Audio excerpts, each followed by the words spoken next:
नमस्कार. आज आपण 15व्या श्लोकाचा अर्थ जाणून घेणार आहोत. श्लोक 15. बहिरन्तश्च भूतानामचरैचरमेव च सूक्ष्मत्वात् तद्विज्ञेयं दूरस्थै चान्तिके च तत्. श्लोकाचा अर्थ: ते चराचर सर्व प्राणीमात्रांच्या बाहेर व आत परिपूर्ण भरले आहे. तसेच चर आणि अचरही तेच आहे आणि ते सूक्ष्म असल्यामुळे कळण्याजोगे नाही. तसेच अतिशय जवळ आणि दूरही असलेले तेच आहे. तो ज्ञेय स्वरूप परमात्मा सर्व भूतांच्या आत बाहेर परिपूर्ण आहे. जसे बर्फापासून तयार झालेल्या भांड्याला समुद्रात टाकले तर त्या भांड्याच्या बाहेरही पाणी आहे, आतही पाणी आहे आणि ते स्वतःही पाणीच आहे. त्याचप्रमाणे संपूर्ण चर अचर प्राण्यांच्या बाहेरही परमात्मा आहेत, आतही परमात्मा आहेत आणि ते स्वतःही परमात्मा स्वरूपच आहेत. तात्पर्य: जसे भांड्यात पाण्याशिवाय दुसरे काहीही नाही, अर्थात सर्व काही पाणीच पाणी आहे, तसेच संसारात परमात्म्याशिवाय दुसरे कोणतेही तत्व नाही, अर्थात सर्व काही परमात्माच परमात्मा आहेत. याच विषयाला भगवंतांनी महात्म्यांच्या दृष्टीने वासुदेवः सर्वम आणि आपल्या दृष्टीने सदसच्चाहम असे म्हटले आहे.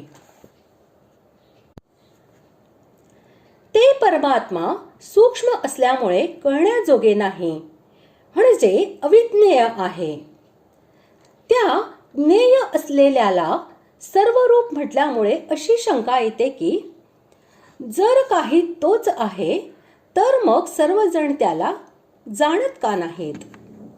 यावर भगवंत म्हणतात की सूर्याच्या किरणांमध्ये स्थित असलेले परमाणुरूपी जल हे सामान्य मनुष्याला समजत नाही, त्याला ते दुर्विज्ञेय आहे.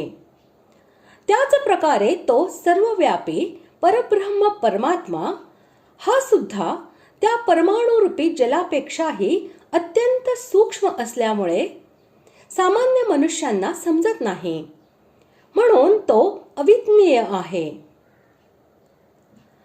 तो अत्यंत जवळ आहे आणि दूरही स्थित आहे. संपूर्ण जगात आणि त्याच्या बाहेर अशी कोणतीही जागा नाही की जेथे परमात्मा नाही, म्हणून तो अत्यंत जवळ आहे आणि दूरही आहे.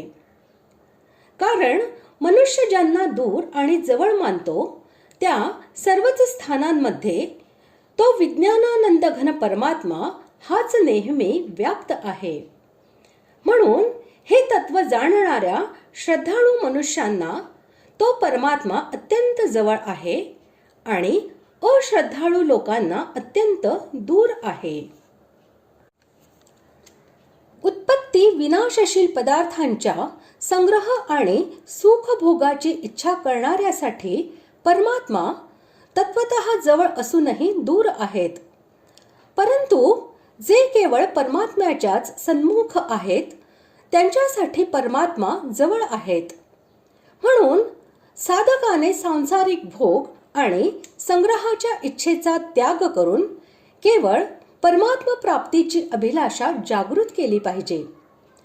परमात्मा प्राप्तीची उत्कट अभिलाषा होताच परमात्मा प्राप्ती होते, अर्थात परमात्म्याशी नित्ययोगाचा अनुभव येतो.